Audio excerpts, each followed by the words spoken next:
नमस्कार. आज आपण आषाढी एकादशी निमित्त उपवासाचे धिरडे कसे तयार करायचे हे पाहणार आहोत. जरासुद्धा सोडा, इनो कशाचाही वापर केलेला नाही तरीसुद्धा पहा धिरडं मस्त असं जाळीदार तयार झालेलं आहे. रंग देखील अगदी सुरेख आलेला आहे. आता बऱ्याच जणांना काय होतं, साबुदाण्याचा कोणताही पदार्थ खाल्ल्यानंतर ॲसिडिटी होते. तर आज आपण जरासुद्धा साबुदाणा न वापरता पूर्णपणे भगरीचे म्हणजे वरईचे हे धिरडे तयार केलेले आहेत. आता हे धिरडे मस्त असे बऱ्याच काळ मऊ लुसलुशीत राहण्यासाठी एक खास सिक्रेट साहित्यसुद्धा मी यामध्ये घातलेलं आहे. तुम्ही पाहू शकता आपले धिरडे आहेत ना, अगदी मस्त असे मऊ लुसलुशीत झालेले आहे. अजिबात कडक किंवा वातट झालेले नाही. चला तर वेळ न घालवता रेसिपीला सुरुवात करूयात. रेसिपी आवडली तर चॅनलला सबस्क्राईब करा. भगरीचे मस्त असे जाळीदार आणि चविष्ट असे धिरडे तयार करण्यासाठी मी या ठिकाणी 1 वाटी भगर 2 तास पाण्यामध्ये भिजत ठेवलेली होती. जर तुम्हाला घाई असेल ना तर 1 तास ठेवली तरीसुद्धा चालेल, काहीच हरकत नाही. आधी भगर स्वच्छ 2-3 पाण्याने धुवून घेतली. त्यानंतर भरपूर सारं पाणी घालून 2 तास भिजत ठेवलेली होती. हे पहा छान अशी भिजलेली आहे. आता भगरीला काही भागामध्ये वरीचे तांदूळ, वरई असे वेगवेगळ्या नावाने ओळखले जाते. आता आपल्याला काय करायची आहे, ही भगर जी आहे ना मिक्सरच्या भांड्यामध्ये थोडी थोडी काढून बारीक करून घ्यायची आहे. पण लक्षात ठेवायचं, ही भगर बारीक करताना ना जेवढं शक्य होईल ना तेवढं पाणी निथळून घ्यायचं आहे. कारण भगर भिजल्यामुळे यामध्ये भरपूर सारा पाण्याचा अंश आहे. जास्तीचं तुम्ही पाणी घेऊन हे बारीक केलं ना तर तुमचं मिश्रण जास्तीचं पातळ होऊ शकतं. त्यामुळे लक्षात ठेवा, पाणी निथळूनच यामध्ये मिक्सरच्या भांड्यामध्ये ही भगर काढून घ्यायची आहे. माझी भगर जास्त असल्यामुळे मी 2 बॅचमध्ये हे बारीक करून घेणार आहे. हे पहा पाणी निथळून घेतलेलं आहे. भगर मिक्सरच्या भांड्यामध्ये काढून घेतलेली आहे. झाकण लावून मस्त असं बारीक मिश्रण तयार करून घेऊयात. हे पहा अशा प्रकारे एकदम बारीक पीठ तयार करून घेतलेलं आहे. परफेक्ट. आता हे तयार करून घेतलेलं मिश्रण एका मिक्सिंग बाउलमध्ये काढून घेऊयात. ह्याच पद्धतीने आपण उरलेली सर्व भगर मिक्सरच्या भांड्यामध्ये काढूयात आणि छान अशी बारीक करून घेऊयात. हे पहा अशा प्रकारे 2 बॅचमध्ये माझं हे चांगलं असं बारीक करून झालेलं आहे. भगरीचं मिश्रण बाउलमध्ये काढून घेतलेलं आहे. तुम्ही पुन्हा एकदा ह्या मिश्रणाची थिकनेस पहा. अगदी छान असं मी बारीक पीठ तयार केलेलं आहे. यामधलं पाणी निथळून घेतलेलं होतं तरीसुद्धा पहा फार पातळ झालेलं आहे. अगदी असंच हवं आहे. जर तुम्ही जास्तीचं पाणी घालून बारीक केलं तर जास्तीचं पातळ होऊ शकतं. परफेक्ट. आता पुन्हा ते छोटं मिक्सरचं भांडं घेतलेलं आहे. त्या भांड्यामध्ये आपले जे पोहे खाण्याचे चमचे असतात ना, त्या चमच्याने साधारणतः 2 ते 3 चमचे भाजलेले शेंगदाणे घातलेले आहेत. आता लगेचच अगदी छोटासा बटाटा होता, त्या बटाट्याच्या चांगल्या अशा बारीक बारीक फोडी करून घेतल्या. बटाटा कच्चाच घालायचा आहे, लक्षात ठेवा. 4 ते 5 हिरव्या मिरच्या घालायच्या आहेत. आता हिरव्या मिरचीचं प्रमाण ना तुम्ही तुमच्या आवडीनुसार कमी जास्त करू शकता. ह्यामध्ये मी 2 छोटे चमचे दही घालणार आहे. दही घातल्यामुळे काय होणार आहे, आपले जे डोसे आहेत ना ते चवीला खूप छान तयार होतात. त्यासोबतच थोडंसं ते लवकर फर्मेंट व्हायला मदत होते. 15-20 मिनटातच फर्मेंट होऊन छान अशी जाळीदार आपलं हे धिरडं तयार होतं. आता झाकण लावून छान असं बारीक करून घेऊयात. सुरुवातीलाच पाणी टाकायचं नाही, आता असंच बारीक करून घ्यायचं आहे.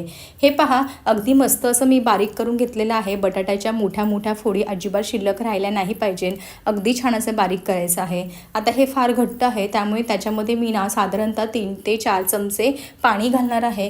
अगदी थोडंसं पाणी घालायचं आहे, जास्त पाणी घालायचं नाही, नाहीतर आपलं मिश्रण जे आहे धिरड्याचं पातळ होऊ शकतं. पुन्हा झाकण लावून छान असं बारीक करून घेऊयात, म्हणजे मस्त असं बारीक होईल. हे पहा अशा प्रकारे मी बारीक करून घेतलेलं आहे. शेंगदाणा, बटाटा, हिरवी मिरची आणि दह्यासोबत हे मिश्रण. परफेक्ट. रंग देखील अगदी सुरेख आलेला आहे. आता हे असं वाटण करून घातल्यामुळे ना आपले जे धिरडे आहेत ना ते चवीला खूप चवदार तयार होतात. आता ह्या तयार करून घेतलेल्या भगरीच्या मिश्रणामध्ये हे तयार करून घेतलेलं सर्व वाटलेलं जे आहे ना मिश्रण ते घालून घ्यायचं आहे. परफेक्ट. सर्व मिश्रण चांगलं पुसून घाला. लगेच चवीनुसार मीठ घालायचं आहे. आणि आता हे घातलेलं जे मिक्सरच्या भांड्यामधलं मिश्रण आहे ना ते भगरीच्या मिश्रणासोबत अगदी व्यवस्थित मिक्स करून घ्यायचं आहे. हे पहा ह्या पद्धतीने. आता आपलं मिश्रण जे आहे भगरीचं ते थोडंसं पातळ होतं की नाही, आता हे मिश्रण घातल्यानंतर ना कन्सिस्टन्सी अगदी परफेक्ट होणार आहे. छान असे हे धिरडे तयार होणार आहेत. आज आपण जरासुद्धा साबुदाणा न वापरता हे भगरीचे धिरडे तयार करणार आहोत. तरीसुद्धा खूप छान असे मऊ लुसलुशीत होणार आहे. अजिबात भगरीमुळे कडक वगैरे होणार नाही. हे छान असे लुसलुशीत व्हावे ना त्यासाठीच मी यामध्ये बटाटा घातलेला आहे. बटाटा घातल्यामुळे ना धिरडे छान असे लुसलुशीत व्हायला मदत होते. हे पहा अशा प्रकारे मी मिश्रण चांगलं असं एकजीव करून घेतलेलं आहे. परफेक्ट. चांगलं असं मिक्स करून घ्यायचं आहे। तुम्ही आता पुन्हा एकदा ह्याची कन्सिस्टन्सी पाहून घ्या, अगदी परफेक्ट आहे। वरतून पाणी वगैरे घालायची अजिबात आवश्यकता नाही, अगदी असेच हे बॅटर तयार करून घ्यायचं आहे। जास्तीचं घट्ट अजिबात बनवायचं नाही, जास्तीचं घट्ट बनवलं ना तर धिरड्याला चांगली जाळी पडणार नाही। आता आपण ना अगदी झटपट असं हे धिरडं तयार करत आहोत, त्यामुळे साधारणतः हे तयार करून घेतलेलं जे मिश्रण आहे ना ते 20 ते 25 मिनिटासाठी साईडला ठेवून द्यायचं आहे, म्हणजे छान असं भिजेल। त्यामुळे धिरड्याला ना जाळी खूप छान येईल आणि चविष्ट असं हे धिरडं तयार होईल। चला तर झाकण ठेवून हे साईडला ठेवून देऊयात भिजण्यासाठी। या ठिकाणी एक साधारणतः 20 ते 25 मिनिटं झालेली आहेत। धिरड्याचं मिश्रण भिजण्यासाठी साईडला ठेवलेलं होतं। तुम्ही पुन्हा एकदा बॅटरची कन्सिस्टन्सी पहा, अगदी परफेक्ट आहे। भिजल्यामुळे घट्ट वगैरे झालेलं नाही, अगदी परफेक्ट कन्सिस्टन्सी आहे। अगदी ह्याच पद्धतीचं बॅटर हवं आहे। आता आपण लगेचच धिरडे तयार करायला सुरुवात करूयात। मी अशा प्रकारच्या पॅनवरती हे धिरडे तयार करणार आहे। तुम्ही नॉनस्टिकचा तवा जरी घेतला ना, तव्यावरती धिरडे घातले ना तरीसुद्धा चालतील डोशासारखे। आज मी अगदी पेल्यामध्ये हे मिश्रण घेऊन धिरड्यांसारखेच हे धिरडे घालणार आहे, घावण्यासारखे। तुम्ही डोशासारखं पसरून घेतलं ना पॅनमध्ये तरीसुद्धा चालणार आहे। सुरुवातीला पॅन जो आहे ना तो चांगला कडकडीत गरम करून घ्यायचा। थोडंसं तेल किंवा तूप जे तुम्ही उपवासाला खात असाल ना ते चांगलं असं ग्रीस करून घ्यायचं। जेव्हा आपण धिरडं पॅनवरती सोडतो ना तेव्हा गॅसची फ्लेम अगदी मोठी ठेवायची आहे। मोठ्या आचेवरती वरतून धिरडं घालायचं, कडेपासून सुरुवात करायची आणि शेवट जो आहे ना तो मध्ये करायचा। वरतून थोडंसं धिरडं घातलं ना तर धिरड्याला ना जाळी खूप सुंदर पडते। गॅस मोठा ठेवायचा आहे। एकदा का धिरडं घालून झालं की गॅसची फ्लेम अगदी कमी ठेवायची आणि कमी आचेवरती वरची जी बाजू असते ना ती पूर्णपणे कोरडी होईपर्यंत धिरडं खालच्या बाजूने खमंग आणि चविष्ट असं हे भाजून घ्यायचं आहे। हे पहा या पद्धतीने तुम्ही या ठिकाणी पाहू शकता, आत्ताच या धिरड्याला किती छान अशी जाळी पडलेली आहे। हळूहळू ना आणखी जाळी पडेल आणि मस्त असं जाळीदार धिरडं तयार होणार आहे। आज आपण सोडा इनो कशाचाही वापर केलेला नाही तरीसुद्धा खूप छान असे हे धिरडे तयार होतात। पीठ जास्त वेळ आंबवलेलं नाही, काही जास्त वेळ भिजवलेलं नाही तरीसुद्धा पहा खूप छान असे हे धिरडे तयार होणार आहे। तुम्ही या ठिकाणी पाहू शकता वरची बाजू पूर्णपणे घावण्याची किंवा धिरड्याची कोरडी झालेली आहे। तेव्हा काय करायचं, थोडंसं ब्रशने आपल्याला तेल किंवा तूप लावून घ्यायचं आहे, म्हणजे कलचं खालचा भागसुद्धा चांगला असं भाजला जाईल।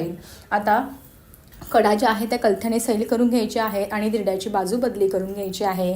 वाव, मस्त असं खमंग रुचकर जाळीदार आणि रंग पहा अगदी सुरेख आलेला आहे। छान असं हे धिरडं तयार झालेलं आहे। आता दुसऱ्या बाजूने देखील अगदी कमी आचेवरती छान असं खमंग आपल्याला हे भाजून घ्यायचं आहे। हे पहा अशा प्रकारे मी दोन्ही बाजूनी छान असं हे धिरडं भाजून घेतलेलं आहे। रंग पहा ना किती सुरेख आलेला आहे, मस्त असं जाळीदार तयार झालेलं आहे। आता हे तयार करून घेतलेलं जे धिरडं आहे ना ते एका प्लेटमध्ये ठेवून देऊयात। याच पद्धतीने तुम्हाला मी अजून एक धिरडं तयार करून दाखवते। हे धिरडे बनवायला फार सोपे आहेत, अगदी झटपट तयार होतात। विशेष म्हणजे जरासुद्धा कोणत्याही प्रकारची पूर्वतयारी न करता झटपट तुम्ही हे धिरडे तयार करून खाऊ शकता। एखाद्या उपवासाच्या चटणीसोबत किंवा दह्यासोबत खरंच खूप छान लागतात। या आषाढी एकादशीला तुम्ही हे धिरडे करून पहा, घरातल्या सर्वांना फार आवडतील ही माझी 100% खात्री आहे।